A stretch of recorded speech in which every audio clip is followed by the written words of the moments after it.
Hey guys and welcome back. तो ये हम लोग का मन स्टैक का कोर्स चल रहा है जिसके अंदर हम लोगों ने ऑलरेडी HTML, CSS और बूटस्ट्रैप को कंप्लीट कर रखा है। और आज की वीडियो के अंदर हम लोग अपने जावास्क्रिप्ट के अंदर कॉल बैक फंक्शंस को समझने वाले हैं। हम लोगों ने ऑलरेडी अपने प्रीवियस वीडियो के अंदर हायर ऑर्डर फंक्शन को समझ रखा है। तो चलिए स्टार्ट करते हैं बिना देरी किए। तो अगर आप इस चैनल पर न्यू हैं तो इस चैनल को सब्सक्राइब करना ना भूलें। चलिए स्टार्ट करते हैं। तो यहाँ पे हम लोग कॉल बैक फंक्शन को पढ़ने वाले हैं। अब ये कॉल बैक हम लोग के लिए एक थोड़ा सा नया वर्ड है। हम लोगों ने प्रीवियस में हायर ऑर्डर फंक्शंस के बारे में पढ़ा था। हायर ऑर्डर फंक्शंस क्या होता था? हायर ऑर्डर फंक्शन के अंदर या तो हम लोग अपने फंक्शन के आर्ग्यूमेंट के अंदर किसी फंक्शन को पास करते थे या फिर अपने फंक्शन के थ्रू ही किसी दूसरे फंक्शन को रिटर्न करते थे। तो वो होता है हम लोग का हायर ऑर्डर फंक्शन। अब ये कॉल बैक फंक्शन क्या होता है, चलिए इसके बारे में सबसे पहले हम लोग यहाँ पे थोड़ा सा पढ़ते हैं। तो देखो यहाँ पे लिखा हुआ है, a callback function is a function that is passed as a argument to another function. यानी कि हम लोगों ने प्रीवियस में ही इसको पढ़ रखा है, अपने हायर ऑर्डर फंक्शन के अंदर ही पढ़ रखा है कि जब हम लोग अपने फंक्शन के अंदर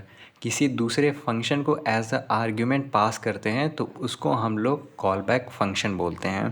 तो यहाँ पे हम लोगों ने अपने उस पर्टिकुलर फंक्शन को एक नाम दे दिया कॉल बैक फंक्शन। अगर यहाँ पे हम लोग एक एग्जांपल देखें तो यहाँ पे हम लोग का एक फंक्शन है जो कि प्रोसेस यूज़र इनपुट है। ठीक, ये हम लोग का एक फंक्शन का नाम है जिसके पैरामीटर के अंदर हम लोग एक अनदर फंक्शन ले रहे हैं। अब यहाँ पे देखो, जब हम लोग अपने इस वाले फंक्शन को कॉल कर रहे हैं यानी कि अपने प्रोसेस यूज़र इनपुट फंक्शन को, तो उसके अंदर हम लोग एक फंक्शन को पास कर रहे हैं जो कि फंक्शन हम लोग का ये रहा।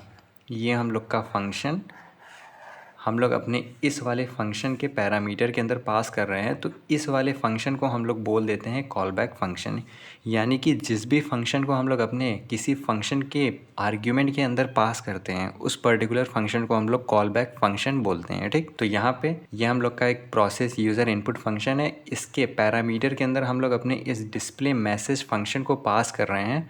तो ये वाला फंक्शन हम लोग का क्या होगा? ये वाला फंक्शन हम लोग का कॉल बैक फंक्शन बन जाएगा। ठीक, तो चलिए फटाफट पहले हम लोग इसको अगेन एक बार करके देखते हैं कि हम लोग का कॉल बैक फंक्शन क्या होता है। तो इसके लिए मैं क्या करता हूँ, ये मेरा एक HTML का फाइल है जिसके अंदर ये मेरा जावास्क्रिप्ट है। यहाँ पे मैं सिंपल आ करके अपना एक कॉल बैक फंक्शन क्रिएट करता हूँ। उसके पहले मैं एक सिंपल फंक्शन क्रिएट करता हूँ प्रोसेस यूज़र इनपुट नाम का। ठीक, जिसके अंदर मैं कोई एक और फंक्शन लूँगा, अनदर फंक्शन।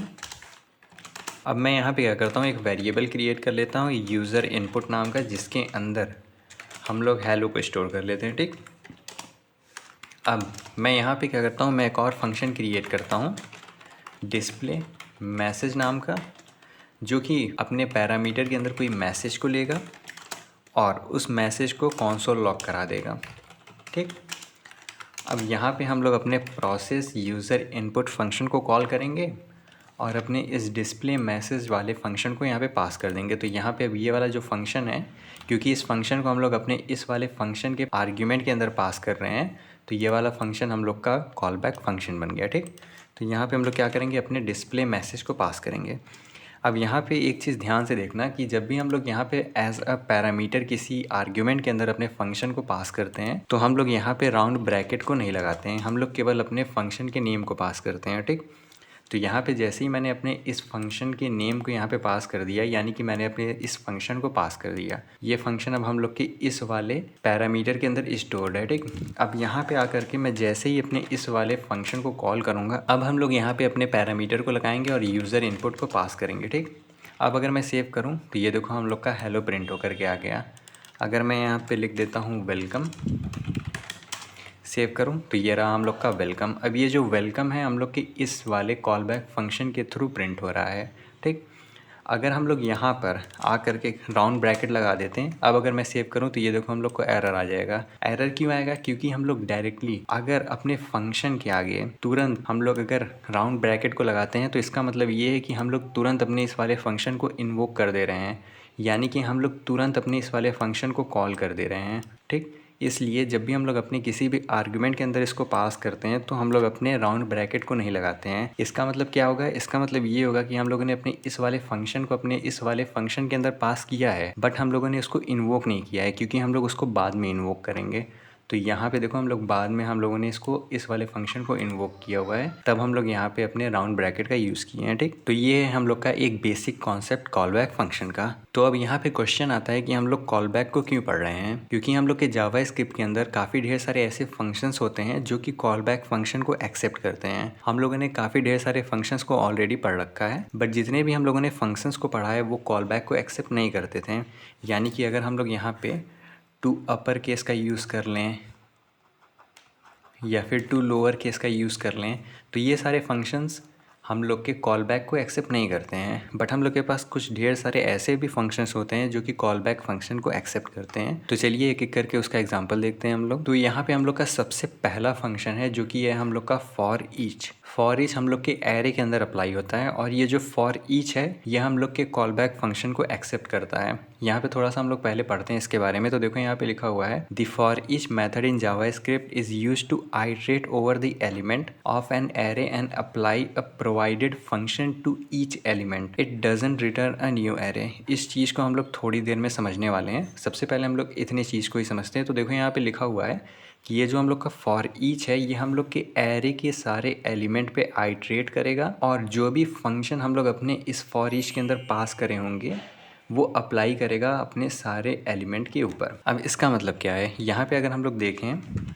तो यहाँ पे हम लोग के पास एक एरे है नंबर्स नाम का, जिसके अंदर 1 2 3 4 5 हम लोग का स्टोर है। ठीक, अब यहाँ पे हम लोग क्या करते हैं, हम लोग अपने नंबर के ऊपर फॉर ईच को अप्लाई करेंगे। तो ये देखो ये रहा हम लोग का नंबर, और उसके बाद हम लोग अपने फॉर ईच फंक्शन को यूज़ कर रहे हैं। अब क्योंकि ये जो हम लोग का फॉर ईच है ये हम लोग के कॉल बैक फंक्शन को एक्सेप्ट करता है, तो कॉल बैक के लिए हम लोग को एक सेपरेट फंक्शन क्रिएट करना होगा। तो यहाँ पे क्या किया मैंने, यहाँ पे एक फंक्शन क्रिएट कर दिया स्क्वायर नंबर नेम का। ठीक, तो ये फंक्शन क्या करेगा, ये हम लोग के नंबर को एक्सेप्ट करेगा और उसी पर्टिकुलर नंबर को उसके साथ मल्टीप्लाई कर देगा। ठीक, तो यहाँ पे देखो यहाँ पे हम लोगों ने अपने एरे को कॉल किया, एरे के ऊपर हम लोगों ने अपने फॉर ईच को अप्लाई किया, और फॉर ईच के अंदर हम लोगों ने अपने स्क्वायर नंबर को पास किया।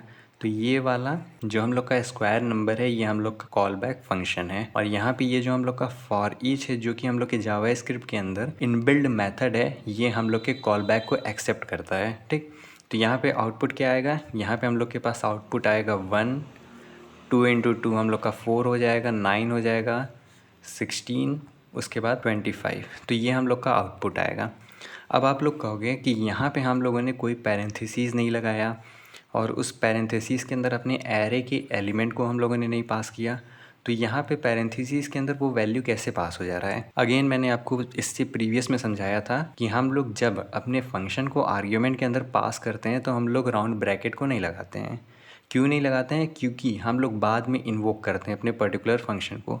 यानी कि ये जो हम लोग का फॉर ईच है ये बाद में इस वाले फंक्शन को इन्वोक करेगा, और इन्वोक करते टाइम वो पैरेंथेसिस लगाएगा और उसके पैरामीटर के अंदर वैल्यू को पास करेगा। ठीक, तो चलिए पहले इसको हम लोग कोड के अंदर करके देखते हैं ताकि हम लोग को और बेटर समझ में आए। तो यहाँ पे हम लोग इस सारे कोड को हटाते हैं, और यहाँ पे सबसे पहले मैं एक नंबर्स नाम का एरे क्रिएट करता हूँ जिसके अंदर 1 2 3 4 एंड 5 को स्टोर करता हूँ। ठीक, अब मैं यहाँ पे क्या करता हूँ, मैं अपने इस पर्टिकुलर नंबर एरे के ऊपर फॉर ईच को अप्लाई करता हूँ। अब यहाँ पे अगर मैं तुरंत सेव कर दूँ तो हम लोग को कुछ नहीं होगा। क्यों, क्योंकि ये जो हम लोग का फॉर ईच है ये फॉर ईच हम लोग के कॉल बैक को एक्सेप्ट करता है। यानी कि इस पर्टिकुलर फंक्शन के अंदर हम लोग को किसी फंक्शन को पास करना होगा। अगर यहाँ पे देखो तो लिखा हुआ है फॉर ईच, उसके बाद पैरेंथेसिस के अंदर कॉल बैक फंक्शन। तो हम लोग क्या करते हैं, कॉल बैक फंक्शन क्रिएट करते हैं। फंक्शन अगेन मैं स्क्वायर नंबर नाम का फंक्शन क्रिएट करता हूँ, और अपने इस स्क्वायर नंबर के अंदर मैं पैरामीटर के अंदर नंबर लेता हूँ, और यहाँ पे मैं कंसोल लॉग करा देता हूँ अपने नंबर इनटू नंबर को। ठीक, और यहाँ पे आकर के अपने फॉर ईच के अंदर अपने इस पर्टिकुलर कॉल बैक फंक्शन को हम लोग पास कर देते हैं जो कि हम लोग का स्क्वायर नंबर। अब अगर मैं सेव करूँ तो ये देखो हम लोग को आउटपुट आ रहा है 1 4 9 16 25। इवन तो हम लोगों ने यहाँ पे कोई भी पैरेंथेसिस नहीं लगाया, मैंने जस्ट प्रीवियस में आपको समझाया कि क्यों हम लोग यहाँ पे पैरेंथेसिस नहीं लगाते हैं। यानी कि हम लोग के फॉर ईच के अंदर कोड लिखा हुआ है जो कि इस पर्टिकुलर फंक्शन को कॉल कर रहा है, और कॉल करते टाइम ही वो पैरामीटर के अंदर वैल्यू को पास भी कर रहा है। अगर मैं यहाँ पे आपको एक चीज़ दिखाता हूँ, मैं यहाँ पे केवल नंबर लिख के प्रिंट कराता हूँ, तो यहाँ पे देखो हम लोग के एरे के सारे नंबर प्रिंट हो गए। अगर मैं यहाँ पे इसको चेंज करता हूँ, लेट्स सपोज दैट मैं यहाँ पे RO लिख देता हूँ, ठीक। अगर मैं सेव करूँ तो देखो हम लोग का अभी भी एरे के एलिमेंट प्रिंट हो रहे हैं। अगर मैं यहाँ पे कॉमा करके मैं कुछ सेकंड लिख देता हूँ, ठीक है, और यहाँ पे आकर के मैं सेकंड लिख देता हूँ। अब अगर मैं सेव करूँ तो ये देखो हम लोग का 0 1 2 3 4 प्रिंट होकर के आ रहा है। यानी कि यहाँ पे हम लोग को कुछ चीज़ें समझ में आ रही होंगी। यहाँ पे क्या हो रहा है, यहाँ पे हम लोग जो पैरामीटर के अंदर जो हम लोग का सबसे पहला वैल्यू है उसके अंदर ये जो फंक्शन है वो हम लोग के एलिमेंट को पास करता है, और जो पैरामीटर के अंदर हम लोग दूसरा जो वेरिएबल क्रिएट करते हैं उस वेरिएबल के अंदर हम लोग के इंडेक्सेस प्रिंट होते हैं। अब इसके आगे अगर मैं तीसरा क्रिएट कर देता हूँ किसी भी नाम का, अगर मैं यहाँ पे थर्ड लिख देता हूँ, ठीक, और यहाँ पे आकर के मैं थर्ड को प्रिंट कराता हूँ, तो ये देखो तीसरे के अंदर हम लोग का पूरा एरे आता है। यानी कि जब भी ये फॉर ईच कॉल हो रहा है तो वो हम लोग के सबसे पहले वाले वेरिएबल के अंदर क्या करेगा, वो हम लोग के एलिमेंट को पास करेगा, दूसरे वाले वेरिएबल के अंदर हम लोग के इंडेक्स को पास करेगा, तीसरे वाले वेरिएबल के अंदर हम लोग के पूरे एरे को पास कर देगा। अगर मैं यहाँ पे 4 क्रिएट कर देता हूँ तो हम लोग के 4 के अंदर कुछ भी नहीं आएगा। सेव करूँ मैं तो ये देखो हम लोग का 4 अनडिफाइंड। यानी कि अगर हम लोग यहाँ पे कोई भी नाम लिख दें तो भी ये वैलिड है हम लोग के लिए। अगर मैं यहाँ पे अपने नेम को एडिट कर देता हूँ तो भी हम लोग को सेम वही डेटा प्रिंट होगा। यानी कि हम लोग के सबसे पहले वाले वेरिएबल के अंदर हम लोग के एरे के एलिमेंट पास होते हैं, दूसरे वाले के अंदर इंडेक्सेस पास होते हैं, और तीसरे वाले के अंदर एज इट इज़ हम लोग का पूरा एरे पास होता है, ठीक। तो ये चीज़ हम लोग को पता होना चाहिए कि जब भी हम लोग अपने पर्टिकुलर फंक्शन को पास करते हैं और वो पैरामीटर हम लोग क्रिएट करते हैं तो उस पैरामीटर के अंदर हम लोग का जो इंटीग्रेटेड जो जावास्क्रिप्ट के अंदर इनबिल्ट फंक्शन है वो कॉल करेगा और वो पैरामीटर के अंदर वैल्यू को इसी सीक्वेंस में पेस्ट करता है। पहले वाले के अंदर एरे के एलिमेंट्स, दूसरे वाले के अंदर उस पर्टिकुलर एरे का इंडेक्स, और तीसरे वाले के अंदर पूरा का पूरा हम लोग का एरे, ठीक। तो अगेन ये जो हम लोग का फॉर ईच लूप है, फॉर ईच लूप क्या करता है, ये हम लोग के एरे के सारे एलिमेंट के ऊपर आइट्रेट करेगा और पर्टिकुलर एलिमेंट के ऊपर वो उसी फंक्शन को अप्लाई करेगा जो फंक्शन को हम लोग पास किए होंगे। अगेन मैं यहाँ से अगर इसको हटा करके एलिमेंट लिख देता हूँ, या फिर मैं यहाँ पे नंबर लिख के नंबर इंटू 2 कर देता हूँ मैं, ठीक। अब अगर मैं सेव करूँ तो ये देखो हम लोग का 4 आया, 2 आया, 4 आया, 6 आया, 8 आया, 10 आया। यानी कि ये फॉर ईच क्या कर रहा है, फॉर ईच हम लोग के सारे एलिमेंट के ऊपर आइट्रेट कर रहा है और सारे के सारे एलिमेंट के ऊपर ये वाले फंक्शन को अप्लाई कर रहा है। सबसे पहले 1 के ऊपर आएगा, 1 को लेगा, 1 को 2 से मल्टीप्लाई करेगा, 2 प्रिंट होगा। सेकंड पे आएगा, सेकंड के लिए भी अगेन इस फंक्शन को कॉल करेगा, तो यहाँ पे 2 इंटू 2 हो जाएगा, 4 प्रिंट हो जाएगा। फिर जैसे ही वो थर्ड वाले वैल्यू पे आएगा तो यहाँ पे अगेन इस वाले फंक्शन को कॉल करेगा और यहाँ पे 3 इंटू 2 हो जाएगा, हम लोग का 6 आ जाएगा। उसके बाद ये फोर्थ पे आएगा, फिर फिफ्थ पे आएगा और दोनों के लिए फंक्शन को कॉल करेगा। यानी कि हर एक एलिमेंट के ऊपर आइट्रेट करेगा और जिस भी एलिमेंट पे रहेगा उस वाले एलिमेंट के ऊपर वो पर्टिकुलर फंक्शन को अप्लाई करता है, ठीक। तो इस सेम काम को हम लोग फॉर लूप के भी हेल्प से कर सकते हैं, कोई प्रॉब्लम नहीं है। बट ये चीज़ हम लोग का जो इंटीग्रेटेड मेथड है ये हम लोग का काम और आसान कर देता है। अगर हम लोग इसी सेम काम को फॉर लूप की हेल्प से करना चाहते हैं तो हम लोग एक फॉर लूप क्रिएट करते हैं कुछ इस तरह, और यहाँ पे हम लोग कॉन्सोल लॉग कराते हैं क्या, जो भी हम लोग का नंबर का ith इंडेक्स पे एलिमेंट है उसकी हम लोग मल्टीप्लाई कराते हैं 2 के साथ। तो जो ये काम कर रहा है वही सेम काम ये करता है। बट यहाँ पे देखो हम लोग कोई भी अपने एरे के अंदर आइट्रेट करने के लिए कोड नहीं लिखे हुए हैं, तो इसलिए हम लोग कुछ इंटीग्रेटेड मेथड का यूज़ करते हैं ताकि हम लोग का काम और ज़्यादा आसान हो सके, ठीक। तो यहाँ पे हम लोग का जो फॉर ईच है ये हम लोग के कॉल बैक फंक्शन को एक्सेप्ट करता है, ठीक। तो चलिए हम लोग और भी इसी टाइप के फंक्शंस देखते हैं। तो यहाँ पे जो हम लोग का अगला फंक्शन है ये है हम लोग का मैप फंक्शन। मैप फंक्शन भी हम लोग के कॉल बैक फंक्शन को एक्सेप्ट करता है। तो यहाँ पे सबसे पहले हम लोग मैप फंक्शन के बारे में भी पढ़ते हैं। तो देखो यहाँ पे लिखा हुआ है the map function in JavaScript is used to create a new array by applying a provided function to each element of an existing array it return a new array। इसके पहले जब हम लोगों ने फॉर ईच पढ़ा था तो उसके लिए लिखा था it doesn't return new array, but जो हम लोग का मैप फंक्शन होता है ये एरे को रिटर्न करता है अब हम लोग उस दोनों चीज़ों को यहाँ पे कंपेयर करके समझेंगे। पहले हम लोग यहाँ पे समझते हैं कि जो हम लोग का मैप है और जो हम लोग का फॉर ईच है वो दोनों के दोनों हम लोग की सेम वर्क करते हैं, बट जो हम लोग का फॉर ईच है वो हम लोग के एरे को रिटर्न नहीं करता है, बट जो हम लोग का मैप है वो हम लोग के एरे को रिटर्न करता है। तो मेनली बस इतना हम लोग का डिफरेंस होता है मैप और फॉर ईच के अंदर। अगेन अगर हम लोग यहाँ पे कोड देखें तो ये देखो हम लोग का एक नंबर नाम का एक एरे क्रिएट है और अपने उस नंबर के ऊपर हम लोगों ने मैप को अप्लाई किया हुआ है, मैप वाले फंक्शन को अप्लाई किया हुआ है और मैप के अंदर अगेन हम लोग अपने इस सेम फंक्शन को पास कर रहे हैं। बट यहाँ पे देखो हम लोग रिटर्न कर रहे हैं। रिटर्न के अंदर अगेन हम लोग का यहाँ पे पैरामीटर है, यानी कि यहाँ पे हम लोग के एक ही पैरामीटर है, तो इस पैरामीटर के अंदर हम लोग के एलिमेंट पास होंगे। अगर यहाँ पे हम लोग कोई दूसरा वेरिएबल क्रिएट कर देते तो उसके अंदर हम लोग का यहाँ पे इंडेक्सेस पास होने लगता। अगर हम लोग यहाँ पे तीसरा कोई वेरिएबल क्रिएट करते तो हम लोग का पूरा एरे पास हो जाता है। तो ये चीज़ हम लोग के सारे कॉल बैक फंक्शन के अंदर, एरे के अंदर जितने भी कॉल बैक फंक्शन होते हैं उन सब के ऊपर ये चीज़ अप्लाई होता है। ठीक, तो अगेन हम लोग अपने मैप वाले को भी देख लेते हैं। तो यहाँ पे आता हूँ मैं, इसको सबसे पहले मैं रिमूव करता हूँ, मैं सेव करता हूँ। तो यहाँ पे देखो 2 4 6 8 10 हम लोग का आ रहा है। ठीक, अगर मैं यहाँ पे आकर के मैप लिखता हूँ, अगर मैं सेव करूँ तो अगेन देखो हम लोग का आउटपुट 2 4 6 8 10 ही आ रहा है। अगर मैं यहाँ पे आकर के कॉन्सोल लॉग की जगह पे रिटर्न करता हूँ, मैं सेव करूँ मैं, तो यहाँ पे कुछ भी नहीं प्रिंट होगा। क्यों? क्योंकि हम लोगों ने रिटर्न कीवर्ड के बारे में ऑलरेडी पढ़ रखा है। रिटर्न कीवर्ड क्या करता है, वो हम लोग की उस वाले पर्टिकुलर वेरिएबल के अंदर वैल्यू को पास कर देता है जहाँ पे हम लोग अपने इस पर्टिकुलर फंक्शन को कॉल करते हैं।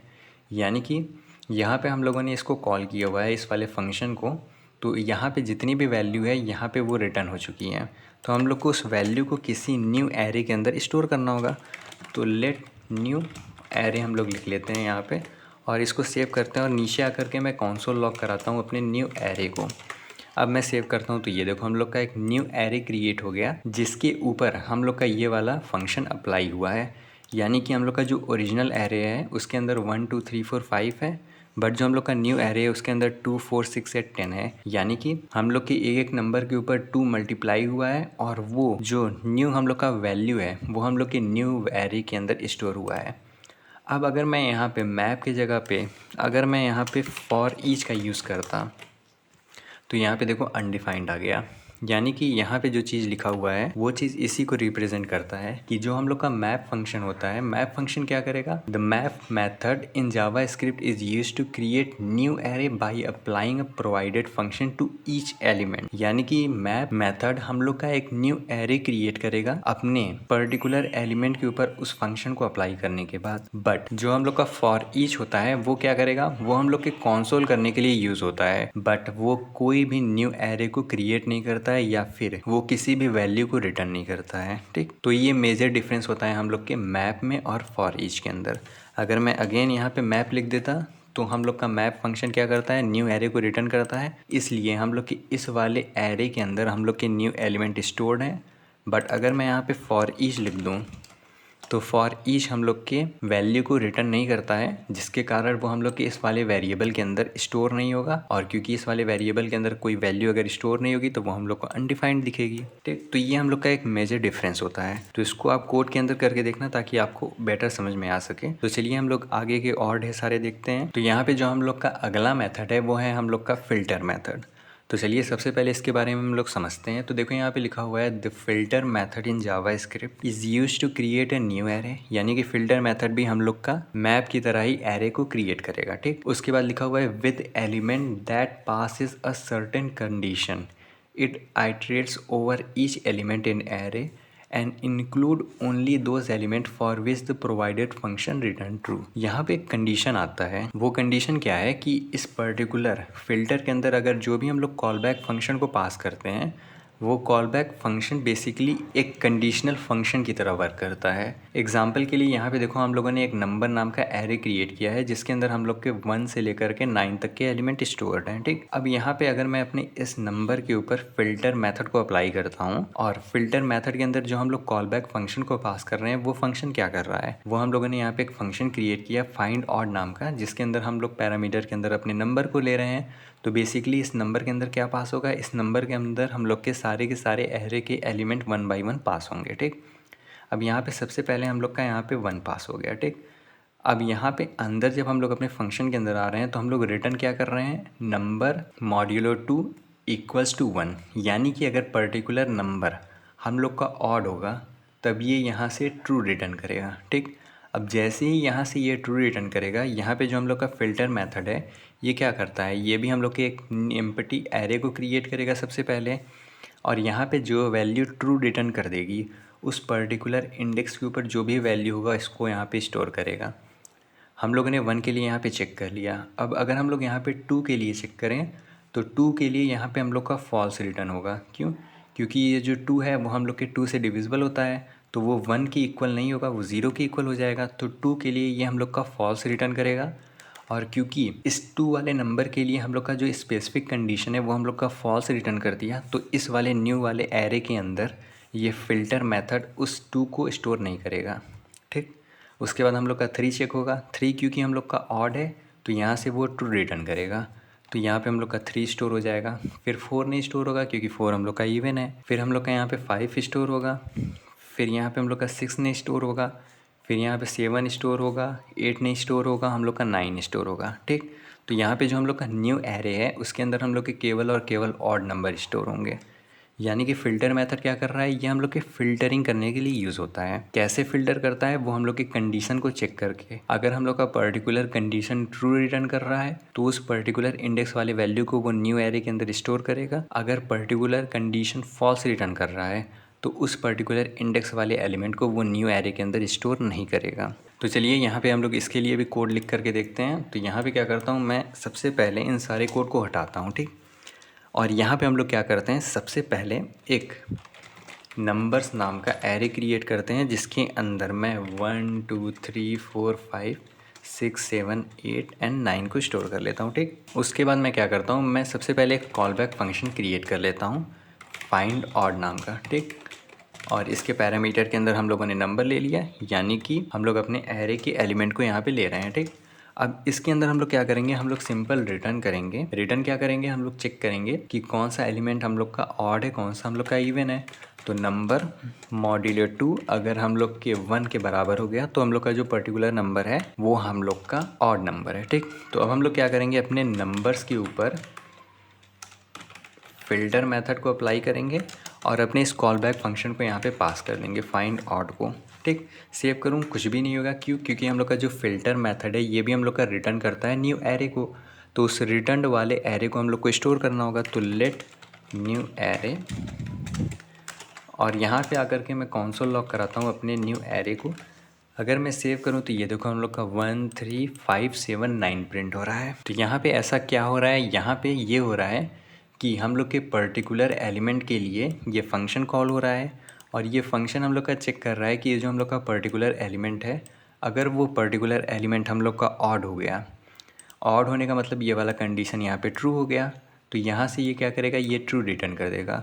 और जैसे ही फ़िल्टर के अंदर वो ट्रू आ गया तो वो क्या करेगा, फ़िल्टर मेथड हम लोग के न्यू एरे को क्रिएट करेगा और जिस भी पर्टिकुलर इंडेक्स के लिए ट्रू रिटर्न हुआ है उस वाले पर्टिकुलर इंडेक्स वाले एलिमेंट को उस एरे के अंदर स्टोर कर लेगा। अगर मैं यहाँ पे 2 के लिए वही सेम चीज़ देखूँ तो 2 के लिए यहाँ पे ये हम लोग का फंक्शन फॉल्स रिटर्न करेगा। अब क्योंकि फ़िल्टर के अंदर फॉल्स आ गया तो वो क्या करेगा, वो न्यू वाले एरे के अंदर, क्योंकि ये जो पर्टिकुलर इंडेक्स के ऊपर एलिमेंट है वो हम लोग का फॉल्स रिटर्न कर रहा है, तो उस पर्टिकुलर इंडेक्स वाले वैल्यू को वो स्टोर नहीं करेगा। अगर मैं इसको और ईजी करके दिखाऊँ तो यहाँ पे मैं नंबर इक्वल्स टू, अगर मैं यहाँ पे 6 लिख देता हूँ। अब अगर मैं सेव करूँ तो यहाँ पे देखो एरे के अंदर हम लोग का 6 आया, यानी कि यहाँ पे जो ये पर्टिकुलर कंडीशन है ये हम लोग के 6 वाले इंडेक्स के ऊपर, 6 वाले एलिमेंट के ऊपर आ रहा है, तब जा कर के ट्रू हो रहा है। बाकी सारे एलिमेंट के लिए वो हम लोग का फॉल्स है। तो जितने भी एलिमेंट के लिए वो फॉल्स है वो उस पर्टिकुलर एलिमेंट को हम लोग के न्यू एरे के अंदर स्टोर नहीं किया है। ठीक, अगर मैं यहाँ पे फ़िल्टर की जगह पे मैप को अप्लाई करता हूँ तब देखो यहाँ पे देखो false false false false false, उसके बाद यहाँ पे हम लोग का ट्रू आया है, यानी कि ये 5th वाले इंडेक्स के अंदर ट्रू आया है। 5th वाले इंडेक्स के अंदर हम लोग का 6 है, इसलिए हम लोग के 6th इंडेक्स वाला एलिमेंट हम लोग के न्यू एरे के अंदर स्टोर हुआ है। अदरवाइज़ बाकी जितने भी एलिमेंट हैं वो हम लोग के स्टोर नहीं हुए हैं। ठीक, तो ये है हम लोग का बेसिक डिफरेंस हम लोग के मैप के अंदर, हम लोग के फॉर ईच के अंदर, हम लोग के फिल्टर के अंदर। ठीक, तो होपफुली आपको कॉल बैक फंक्शन समझ में आ गया हो। अगर आपको कोई डाउट हो तो आप कमेंट सेक्शन के अंदर पूछ सकते हैं। तब तक के लिए इस चैनल को सब्सक्राइब करना ना भूलें। Thanks for watching.